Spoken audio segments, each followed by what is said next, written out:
ये करके दिखला दो तुम कि तूफा हमसे घबराए, दुश्मन की क्या हिम्मत है जो आकर हमसे टकराए। चाहे शीश कटा लेना ये शीश कभी ना झुक जाए, भारत माँ की गोदी में प्राण भले ही मिट जाए, प्राण भले ही मिट जाए। दोस्तों, आज का ये कार्यक्रम है। कार्यक्रम में एस कुमार सोनी हमारे बीच हैं। आप जेठी गांव से हैं और लगातार आपने देखा कि बहुत सारे कभी 25 मिलियन, कभी 20 मिलियन इनकी रील्स जाती रहती है और ये और इनकी धर्मपत्नी, इन दोनों में अटूट प्यार है। अक्सर ऐसा प्यार बहुत कम देखा जाता है। लेकिन एस कुमार जी, तो आप बताएं कि कैसा महसूस कर रहे हैं आप आज के इस कार्यक्रम में आके? आज के इस जो शमशुजात का ठिया है, बहुत ही सुकून मिला यहाँ आके और देखा कि अपने सिक्कर जिले में एक ऐसा बंदा है जो अपना भी ठिया बनाया है और इस ठिये को हम वहां तक पहुंचाएंगे, चाहे उसके लिए हमें कुछ भी करना पड़े, लेकिन उसके ठिया का एक दिन नाम करके रहेंगे। ये जज्बा है शेखावाटी अंचल के इन कलाकारों का, जिनके दिल में एक टीस थी, एक उमंग थी, क्योंकि रंगमंच पे अक्सर आते रहते हैं, लेकिन मंच के अभाव में ऐसी प्रतिभाओं का अक्सर दमन हो जाता है। तो बताएं, आप अपने जीवन की यात्रा बताएं कि कहाँ से प्रारंभ की, जीवन बचपन में आप क्या थे। आप जैसे ड्राइविंग लाइन में आपका प्रोफेशन है, तो आप पूरी बातें आराम से बताएं। बचपन का मेरा बहुत ही कठिन परिश्रम गुजरा। जब मैं 8-7 साल का था तब मेरे पिताजी का देहांत हो गया और उठ भी नहीं पा रहा था, चल भी नहीं रहा। 8 साल का बच्चा क्या कर सकता है वो आप जानते हो। मतलब यहाँ तक कि लोगों ने कहा कि ये बच्चे अब कैसे जिंदगी बिताएंगे। तो मेरी मम्मी ने बहुत हिम्मत रखी। हम 4 भाई 2 बहनें थे। उन्होंने बड़ा परिश्रम किया, गांव में काम किया, हमें पढ़ाया लिखाया और जहाँ तक भी उसने किया उसका आज हम बहुत बहुत आभार व्यक्त करता हूँ कि उस माँ ने मेरे को जन्म देके आज छोड़ा है तो मैं उसका नाम करूँ। तो उस माँ की वजह से मैं बचपन में स्कूल जाया करता था और हाफ टाइम में स्कूल से आने के बाद सिक्कर में मैं मिस्त्री का काम सीख रहा था, गाड़ी मैकेनिक का।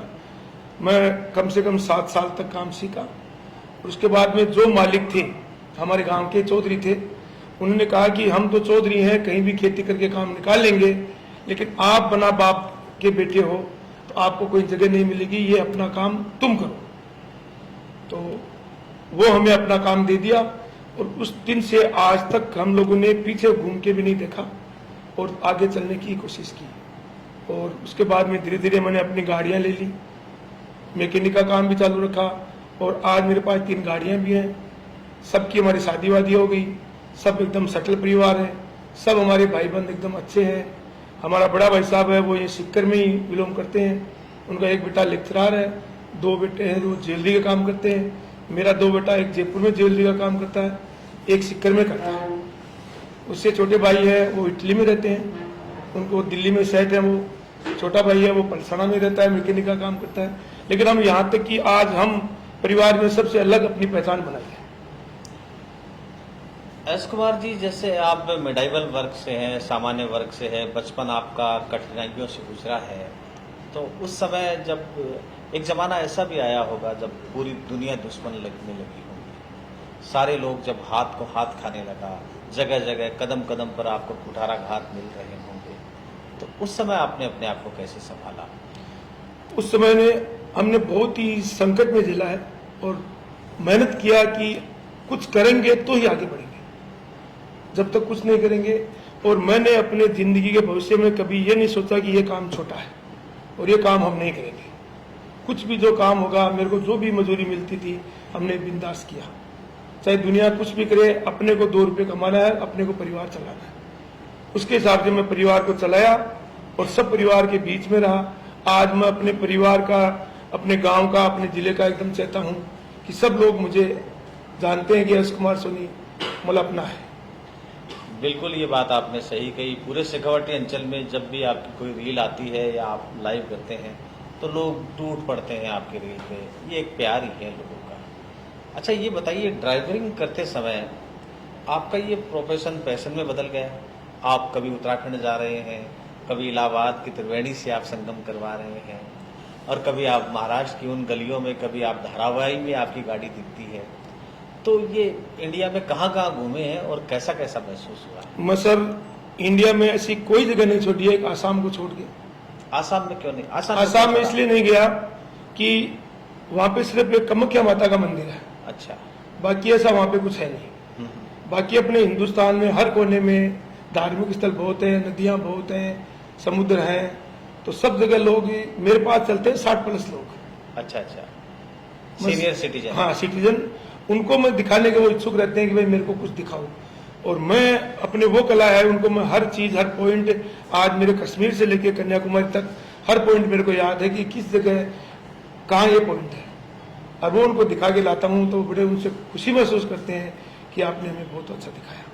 अच्छा, देवानंद की फिल्म आई थी गाइड, देखिए आपने? उस समय सर मैं फिल्म देखने लायक नहीं था, मेरा बचपन आपको बताया कि भाई फिल्म देखना तो दूर था, खाने के लिए भी तो मुश्किल थी ना, तो वो फिल्म तो देखना भी दूर की बात है। फिल्म तो वो श्रीश कुमार जी की आई थी रामू चरणा फिल्म, जो अभी कितने 20-25 साल 30 साल से बाद पहले आई होगी, जो उस समय मैंने अपने चाचा जी के लड़के ने मेरे को दिखाया, आपको कुछ दिखा के लाता हूँ। तो मैं मैकेनिक का काम कर रहा था, उसने कहा दुकानें बढ़ाओ और मेरे साथ चलो, आपको कुछ दिखाना है। तो अपना ये सम्राट टाकीज, उसमें मेरे को वो लेके गया और मेरे को वो पिक्चर दिखाई, तो मैं उस पिक्चर को 5 बार देखा। उस दिन से मैं हर पिक्चर, और अमिताभ बच्चन जी का इतना बड़ा फैन हो गया कि उनकी जो भी कोई पिक्चर आती थी वो मैं देखता था। अच्छा, और उस समय से लेके आज जो मैं रील्स बनाता हूँ वो उसी की बदौलत है। मैं एक एक पॉइंट उनका दिया कि ये मुझसे किस हिसाब से एक्टिंग करते हैं, किस हिसाब से लफ्ज करते हैं। अच्छा, बच्चन साहब का क्या अच्छा लगता है आपको? आवाज? उसकी आवाज अच्छी लगती है, उसकी एक्टिंग अच्छी लगती है, वो बहुत अच्छा एक्टिंग करते हैं।